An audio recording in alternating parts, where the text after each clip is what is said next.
సుగాలి మృతి కేసులో ఆ కుటుంబానికి న్యాయం చేయడానికి తానే కారణమంటూ డిప్యూటీ సీఎం పవన్ కళ్యాణ్ చెప్పిన వ్యాఖ్యలను సుగాలి తల్లి తీవ్రంగా ఖండిస్తున్నారు. ఏదైతే ఈ యొక్క కేసు జరిగినప్పటి నుండి ఇప్పటిదాకా ఈ యొక్క పవన్ కళ్యాణ్ తమకు చేసింది ఏమి లేదంటూ సుగాలి తల్లి చెప్తున్న పరిస్థితి. ప్రస్తుతం సుగాలి తల్లి మనతో పాటు ఉన్నారు. వారితో మాట్లాడే ప్రయత్నం చేద్దాం. ఎట్లా చూడొచ్చు అంటారు? ఈరోజు చూసుకున్నట్లయితే ఈ యొక్క ఆస్తి పొలం విషయంలో కావచ్చు, జాబ్ విషయంలో కావచ్చు, క్యాష్ ఇవన్నీ ఇవ్వడానికి తానే కారణం అంటూ ఈ యొక్క డిప్యూటీ సీఎం అబండాలు వేస్తున్న పరిస్థితి. అటువంటి తరుణంలో మరి మీకు న్యాయం జరిగితే మీరు న్యాయ పోరాటానికి ఎందుకు సిద్ధమైనట్టు? నమస్తే అండి. మొదటిగా పవన్ కళ్యాణ్ గారికి మరి నిన్న ప్రెస్ మీట్లో సుగాలి ప్రస్తావన తెచ్చినందుకు మరి నమస్కరిస్తున్నాను. మరి వాళ్ళ తోటి బృందమైన ఎమ్మెల్యేలు కానివ్వండి, ఎంపీలు కానివ్వండి, వారికి కూడా నా కృతజ్ఞతలండి. అయితే 2017లో మరి టీడీపీ ప్రభుత్వంలో ఉన్నప్పుడే ఈ ఘోరం అనేది జరిగింది నా కూతురు మీద.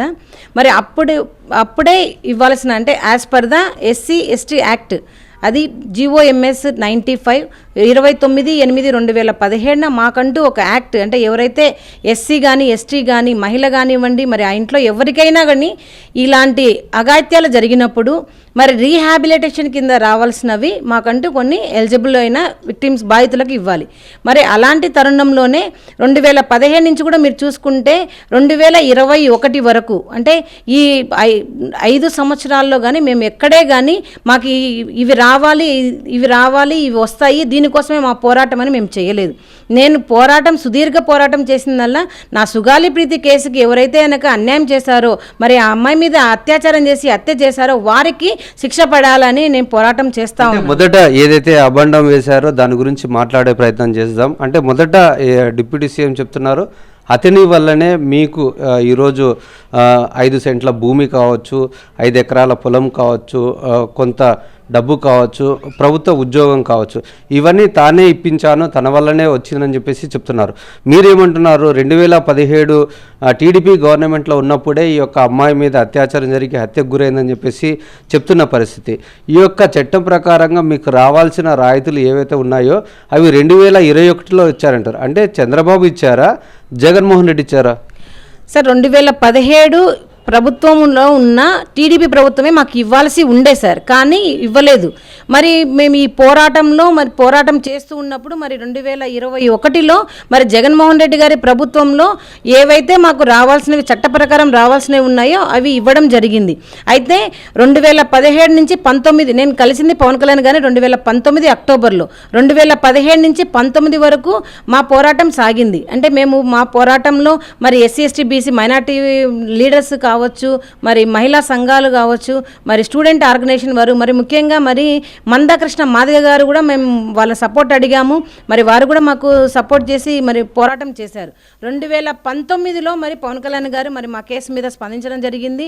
మరి ఏవైతే నేను మంగళగిరి పార్టీ ఆఫీస్లో అన్నగారిని కలిసి రిపోర్ట్స్ ఏవైతే చూపించానో అవే రిపోర్ట్స్ పట్టుకొని ఇప్పటికి కూడా న్యాయం జరగలేదని పోరాటం చేస్తూ ఉన్నాను.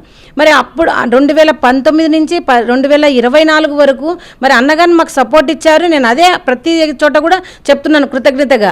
నేను రాళ్ళు వేసి చెట్లకే పళ్ళు ఉన్న చెట్లకే రాళ్ళు వేయడము ఇలాంటివి చేయాలనుకుంటే ఎప్పుడో మరి నిన్న ప్రభుత్వం ఫామ్ అయ్యి ఈరోజే నేను వచ్చి మీ బయటకు వచ్చి నా కూతురికి మీరు న్యాయం చేయలేదు అని అడిగి ఉంటే మీరు ఆ మాటకి సరిపోతుంది. మేము ఈ 14 నెలలు ఏదైతే ఈ కూటమి ప్రభుత్వంలో మరి మీరు భాగస్వాములు, మరి చిన్న చితక పోస్ట్ కాదండి, ఒక డిప్యూటీ సీఎం అయిన మీరు చట్టాన్ని శాసించగలే ఒక స్థాయిలో ఉండి న్యాయం కోసం అరిచే స్థాయి నుండి న్యాయం చేసే స్థాయికి మీరు ఎదిగినప్పుడు మరి సుగాలి కేసు ఎందుకు ఈ 14 నెలల్లో ఏ పురోగతి లేదనే నేను రోడ్ల మీదకి మళ్ళీ పోరాటం చేయడానికి రావడం జరిగింది. మీరు దానికి గురించి చెప్పకుండా 2019 నుంచి 24 వరకు ఏదైతే జరిగిందో చెప్తూ వచ్చారు కానీ మరి ఈ 14 నెలలు ఈ కూటమి ప్రభుత్వంలో సుగాలి కేసుకు ఎలాంటి పురోగతి జరిగింది, ఈ కేసులో ఎలాంటి స్టెప్స్ తీసుకున్నారనేది మరి అన్నగారు చెప్పలేదు, మరి మాకు ఇంతవరకు జరగలేదు. దానికోసమే నేను ఈ రోడ్ల మీదకి పోరాటం చేయడానికి మరి బయటకు వచ్చాను. మరి జనసేన ఎమ్మెల్యేలు కావచ్చు, స్వయంగా ఆ పార్టీ అధినేతనే చెప్తున్నారు తన వల్లనే ఇవన్నీ వచ్చాయి కానీ మిగతా అంటే ఎవరు ఏం చేయలేదు, నా వల్లనే న్యాయం జరిగింది అంటున్నారు. అంటే మీరు చేసే ఏదైతే ఆయన మీద ఆరోపణలు చేస్తున్నారా, లేకుంటే ఆయన చెప్పిన విధంగా యొక్క పండ్లిచ్చే చెట్టుకే దెబ్బలు అనేది మీ వలన అతనికి జరుగుతున్నాయంటారా?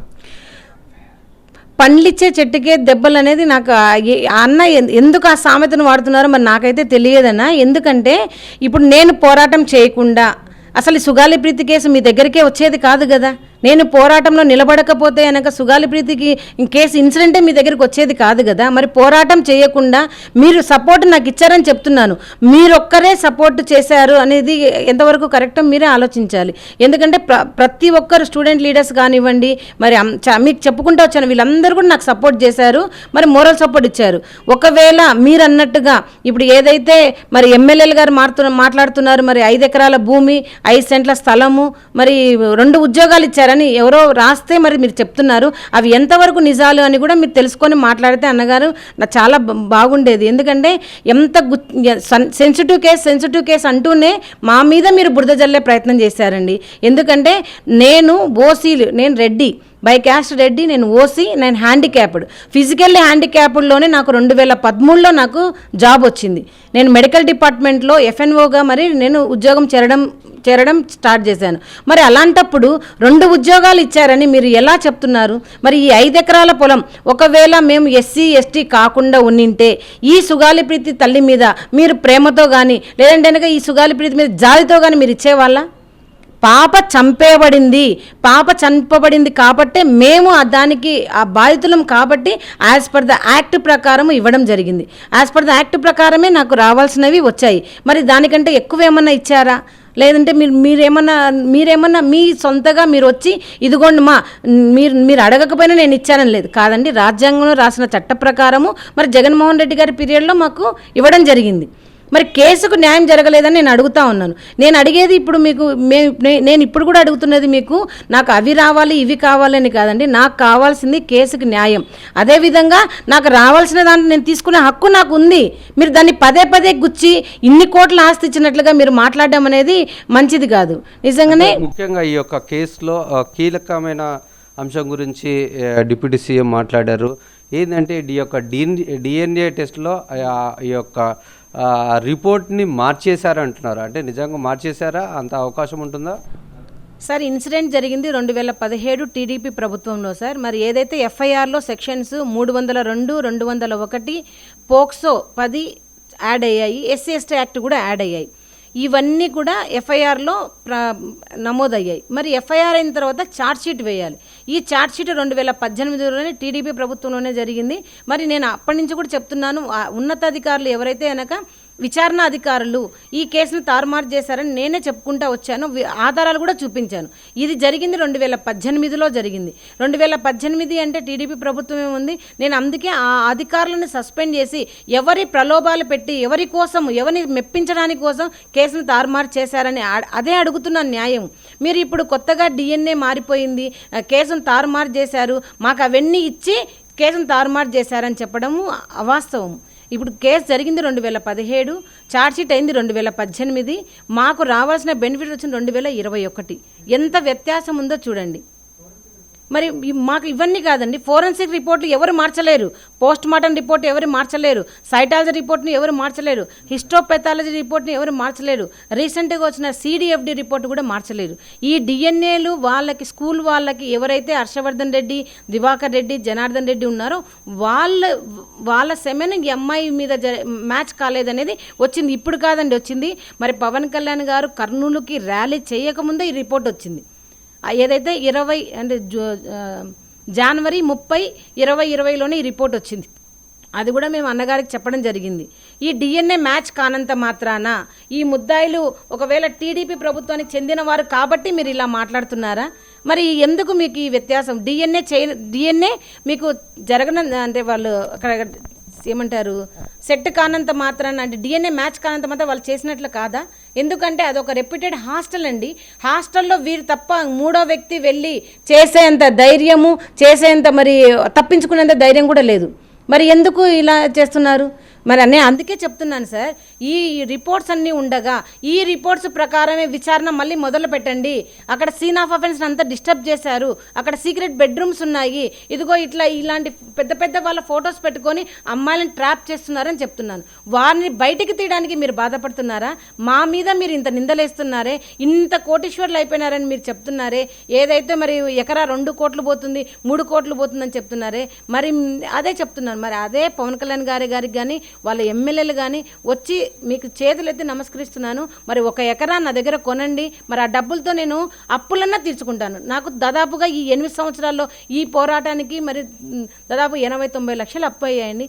అవన్నా తీర్చుకుంటాను, అదన్నా చేయండి. మీరే చెప్తున్నారు కదా, అధికారపూర్వకంగా చెప్తున్నారు కదా 2 కోట్లు అయింది అది స్థలం అంటున్నారు కదా, మరి మీరే తీసుకోండి సార్, తీసుకొని నాకు న్యాయం చేయండి. ఆ రిపోర్ట్లు మార్చడంలో అంటే అప్పుడున్న గవర్నమెంట్కి సంబంధించిన అధికారులు మార్చారా, లేకుంటే వారు అంటే అప్పుడు టీడీపీ గవర్నమెంట్ ఉంది కాబట్టి వాళ్ళకు ఎవరైతే నిందితులు ఉన్నారో వారికి సఖ్యత ఉండటం వలన ఆ ప్రభుత్వమే మార్చింది అంటున్నారా, లేకుంటే ఎవరు చేసి ఉంటారనేది ఆయన మాట్లాడుతున్న వ్యాఖ్యలను బట్టి అర్థం చేసుకోవచ్చు అంట సార్. మరి అన్నగారి దృష్టిలో ఏం మాట్లాడుతున్నారో నాకైతే అర్థం కాలేదు, కానీ జరిగింది మాత్రం అన్యాయం. ఇన్సిడెంట్ జరిగింది 2017 టీడీపీ ప్రభుత్వంలోనే. మరి ఏవైతే తారుమారాయని చెప్పారో ఇవన్నీ కూడా 2018లోనే ఛార్జ్షీట్లోనే అయిపోయాయి సార్. దాని మీదనే మేము ఫర్దర్ ఇన్వెస్టిగేషన్ అడుగుతా ఉన్నాం. చేసింది కూడా మరి అన్యాయం జరిగింది కూడా మాకి టీడీపీ ప్రభుత్వంలోనే. ఎందుకంటే ఆ టీడీపీ ప్రభుత్వంలోనే వాళ్ళు పెద్ద పెద్ద సపోర్టర్స్ ఉన్నారు మరి ముద్దాయిలకు. మరి వారి వల్లనే కేసులో తారుమారు జరిగాయి. ఆ తారుమారు చేసిన అధికారులనే ఇప్పుడు మీరు పట్టుకొని సస్పెండ్ చేసి ఇంట్రాగేట్ చేయమని అడుగుతున్నాను. మొన్న మీరు చెప్పినప్పుడు కూడా మీరు పవన్ కళ్యాణ్ గారు చెప్పినప్పుడు కూడా హోమ్ మినిస్టర్ గారికి అదే చెప్పాము. మరి ఆ దిశగా మీరు అడుగులు వేయకుండా మీరు ఇప్పుడు ఇంకొక చిన్న ఉదాహరణ కూడా సార్, మరి విఐపి ట్రీట్మెంట్ జరుగుతున్నాయి ముద్దాయిలో, కానీ మీరు అంతగా బాధపడి మీకు చేత కాకపోతే మరి హోంశాఖను కూడా నేను తీసుకుంటానని చెప్పిన మీరు మరి సుగాలి ప్రీతి కేసులో కూడా మీరు హోంశాఖ తీసుకొని న్యాయం చేయొచ్చు కదా సార్. మీరు ఇప్పుడు తీసుకునే సమర్థత ఉంది కదా సార్, న్యాయం చేయమని అడుగుతున్నాను. నేను మిమ్మల్ని ఎక్కడే కానీ విమర్శించడం లేదు. నేను న్యాయం చేయకుంటే ఆమరణ నిరాహార దీక్షకైనా సిద్ధం సార్. ఎందుకంటే మీరు తీసుకున్నంత ఈజీగా నేను తీసుకోలేను. మీరు ఇప్పుడు నేనేం చేయలేను, తారుమారైపోయాయి, దానివల్ల నేను చాలా సఫర్ అవుతున్నానని మీరు చెప్పడం మీరు ఈజీ. ఎందుకంటే ఒక తల్లిగా నేను అది తీసుకోలేను సార్. న్యాయం జరిగేంత వరకు, నా కంఠంలో ప్రాణం ఉన్నంత వరకు మీరు చేయలేకపోయినా, ఏ ప్రభుత్వం చేయలేకపోయినా ప్రభుత్వాన్ని ప్రశ్నిస్తానే ఉంటాను. నా పోరాటం అనేది కొనసాగిస్తాను సార్. అంటే ఇటువంటి విషయం మీద ఖచ్చితంగా జనసేనకు సంబంధించిన ఎమ్మెల్యేలు మాట్లాడాలని అతనే పిలిపిస్తున్నారు. మరి అటువంటి తరుణంలో ఏ విధంగా అర్థం చేసుకోవచ్చు అంటారు సార్? ఇప్పుడు ఒకటి చూసుకుంటే ఆల్రెడీ కౌంటర్స్, అంటే నేను ఈ మీడియా ముఖంగా చెప్పాల్సినది జన సైనికులకి, వీర మహిళలకు నా చేతులెత్తి నమస్కరిస్తున్నానమ్మా. మీరు నన్ను విమర్శించే ముందు ఒక్కటి ఆలోచించండి. ఎందుకు అధికారంలో లేనప్పుడు మరి సుగాలి ప్రీతి కేసుకి న్యాయం చేస్తారని చెప్పిన మీరే అధికారంలోకి వచ్చిన తర్వాత తొలి సంతకం అన్నారు. మరి తొలి సంతకం కూడా నేను ఆశించలేదు.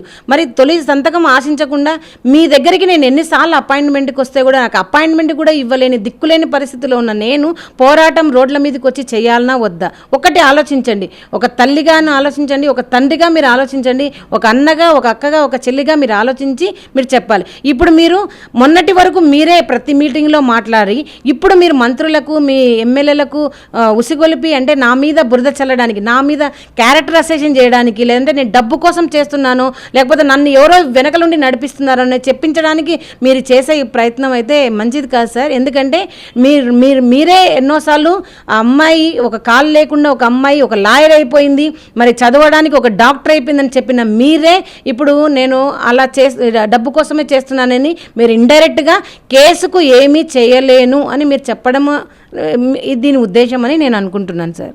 మీరు ఒక విషయాన్ని చాలా స్పష్టంగా చెప్పండి. మీ వలన పవన్ కళ్యాణ్ లబ్ధి పొందారా, పవన్ కళ్యాణ్ వలన మీరు లబ్ధి పొందారా? సార్ నాకైతే కనుక మోరల్గా మరి పవన్ కళ్యాణ్ గారు చాలా సపోర్ట్ ఇచ్చారు. అది నేను ప్రతి చోట చెప్తాను. ఎందుకు కృతజ్ఞతగా ఉండాలి, ఎవరు ఏం చేసినా కృతజ్ఞతగా ఉండాలనేది మన సాంప్రదాయం. మరి అదే విధంగా సార్ మరి సుగాలి ప్రీతి కేసు చెప్పినప్పుడల్లా మరి నిజంగా కోట్లాది మంది నిజంగా నమ్మారు సార్. సుగాలి ప్రీతి ఇలాంటి ఒక వికరాంగులైన ఆ తల్లి ఆవేదనను పవన్ కళ్యాణ్ గారు మరి గుండెలకు హత్తుకొని మరి కేసు చేస్తా అన్నప్పుడు ప్రజలందరూ నమ్మారు సార్. మరి నిజంగా నాకు మోరల్ సపోర్ట్ అయితే మరి పవన్ కళ్యాణ్ గారి ద్వారా వచ్చిందని నేను నమ్ముతున్నప్పుడు ఆయన మనస్సాక్షి కూడా తెలియాలి. మరి సుగాలి ప్రీతి కేసు ఆయనకి ఎంత మరి ఉపయోగపడిందో మరి ఆయన మనస్సాక్షికే తెలియాలి సార్.